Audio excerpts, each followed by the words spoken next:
The reason this is so important is people forget there's this thing called a. Today, I'm going to share with you the only thing you really need to know when you're trying to build a home improvement business, a landscaping company, a lawn care business. There's really just one number you need to track and one thing you need to stay focused on. All the other stuff is fun. It's interesting what type of equipment you should buy, what type of truck you should buy, how you should do marketing, how you should do your website. All those things might be important, but there's really only one thing that is going to help you grow a big business. And yes, profitability is important, and building a profitable business at the end of the day is why we are in business. However, if you're wanting to scale up, if you're trying to grow the business to the point where making it profitable is actually interesting, because at the end of the day, I could run a really efficient, profitable business and have a 50% net profit margins. If I'm only doing $100,000 in annual revenue, I'm just not interested in working my brains out and perfecting a model that I make $50,000 in net profit at the very best case once it's efficient. I'd rather spend a few years scaling the business up very quickly and then focusing on making it profitable in years 4, 5, and 6 of my business journey and making a actual real impact on my bottom line in terms of volume. And so I would rather spend 3 to 5 years scaling up very quickly, and then after 5 years, then focus on how do I cut out waste? How do I make it really efficient? How do I get a leadership team in place? How do I make it run without me? How do I improve my net profit margins? But first, how do I get the growth? How do I scale up? There's really just one thing you need to focus on. You don't need to buy my course at landscapebusinesscourse.com. You don't need to buy any YouTuber's course or, I have all sorts of products and things I sell. Like I'm honest about that. I don't try to hide it. The link's in the description. I think it helps some people, but there's really only one thing you need to do if you're trying to grow, especially if you're at 50, 60,000 revenue per year. And you're like, man, I just love to get, 5, 6, 7 employees. And I'd like to have, over the next few years, invest back into the business and grow my top line revenue. There's really just one thing you need to know. It's close ratio. It's the percent of jobs that you sell as a function of how many jobs you offer, how many estimates you give out.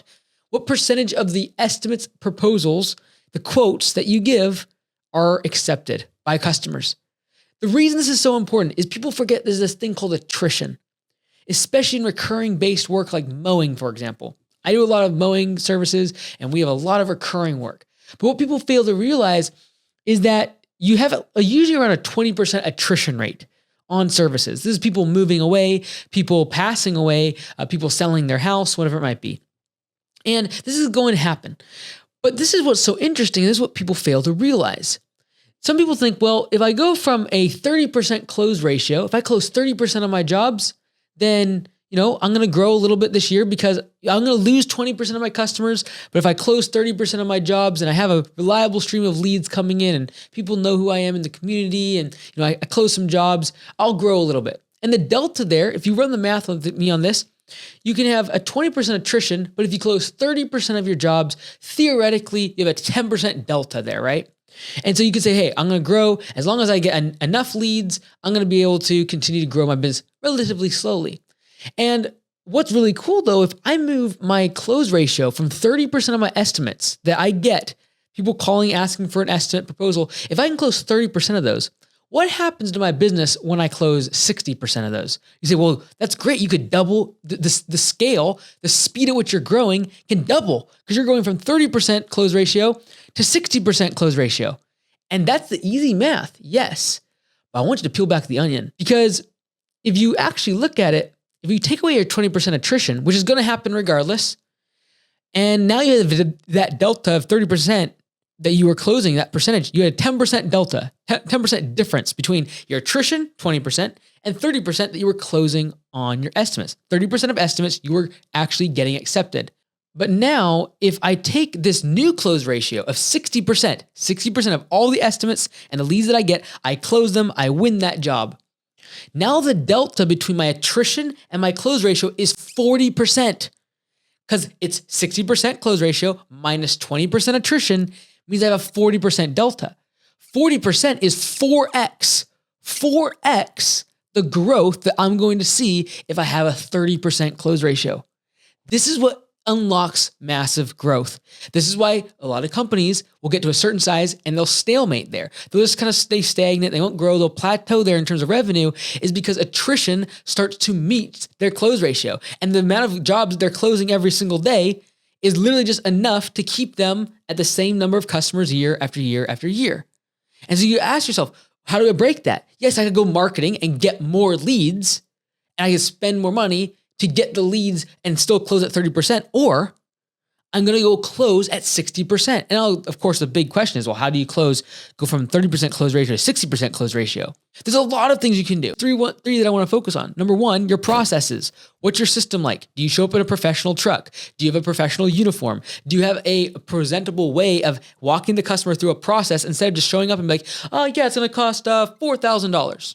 And just randomly coming up with something? Or do you have a process? Do you send it over digitally? Do they have a record? Can they sign off on it? Can they put their credit card on file? Those are all parts of the system. The second part is, in terms of creating the value to go from 30% to 60%, is you need to believe in the product that you're selling. You need to believe that you are the best solution and the best choice for the customer. If you don't believe that, it's going to come across in the way that you're selling. If you don't have the conviction to sell someone their level of conviction that they want another estimate, that they want a cheaper price, that they need to talk to their spouse, and whatever other excuse they're going to come up with, is that level of conviction is going to overshadow your level of conviction. And if you really, truly believe that you are the best choice, it is your obligation to make sure that the customer chooses you. When it comes to that standpoint, then when the customer comes back with some sort of, smoke and mirrors excuse as to why they can't make a decision, or they need more time, or they're going to get other estimates, or a little bit too pricey, they're going to talk to their spouse. That's when you, because you have conviction that you're the best option and you don't want this customer to walk away because you feel in your heart that it would be a detrimental thing for them. When you believe that, that's when you stick your head out and you say, look, Mr. Jones, I would love to do business with you. And whatever we can do to make that happen, I want to prove to you that I am the best opportunity, the best person for this job, and I will not let you down. Like, that level of conviction, when you look that person in the eye and when you say that directly to them after following up on an estimate proposal, is going to close you more jobs.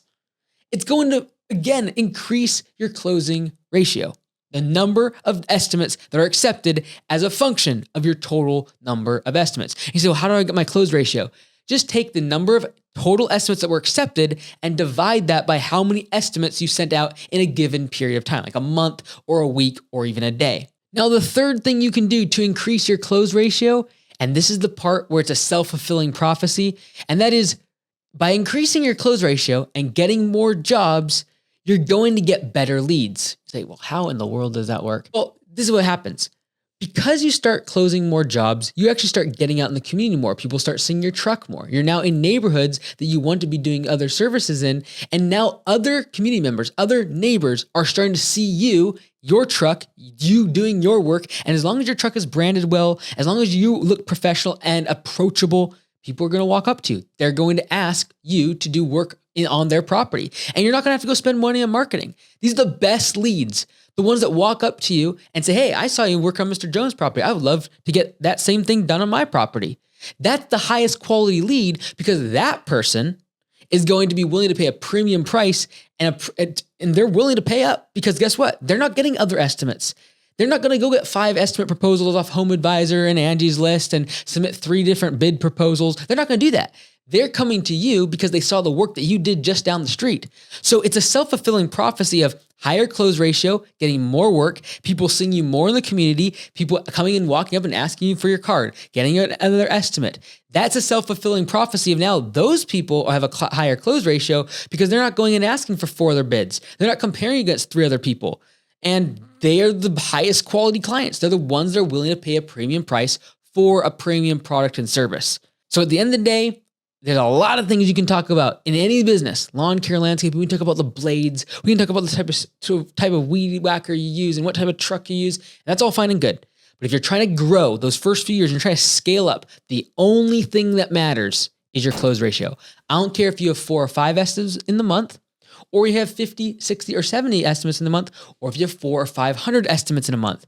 The only thing that's going to really determine how fast your rate of growth is going to be your close ratio. It's an exponential change on your rate of growth. Because of attrition, anything above that is literally exponential growth as you increase your close ratio. So I want you to strip away all the things that are slowing you down and why your business isn't growing. And maybe it's the marketing, maybe it's my website. All those things might be true, but just focus on the one thing you can control. And I don't care if it's 4 estimates. I'm going to close all of them. I'm going to close 3 out of 4, maybe. That's 75% close ratio right there. Focus on the close ratio. Focus on that momentum, because again, that self-fulfilling prophecy of you getting out in the neighborhood, that you want more services done and more customers in, it's going to be that self-fulfilling prophecy of them seeing you, asking for more estimates. You have a high close ratio, you get them. Now all of a sudden people have seen you all week long because you've done 4 different people on their same street. It is an incredible journey of growth. In my experience, it is the one determining factor that gets someone from 0 to 250 and 300,000 per year in revenue and above. After that, then you can focus on efficiencies and hiring and all the systems and processes and marketing and making sure my postcards are right and my door hangers are right. That's all fine and good. But focus on your close ratio first. It's the thing that will move the business forward the most. Now, if you're wondering what is marketing, when it comes to marketing, what should you be spending your money on? And when should you be spending your money? Check this video out here. It's the one thing you need to know when it comes to marketing. The one thing that actually moves the needle, and it's extremely simple.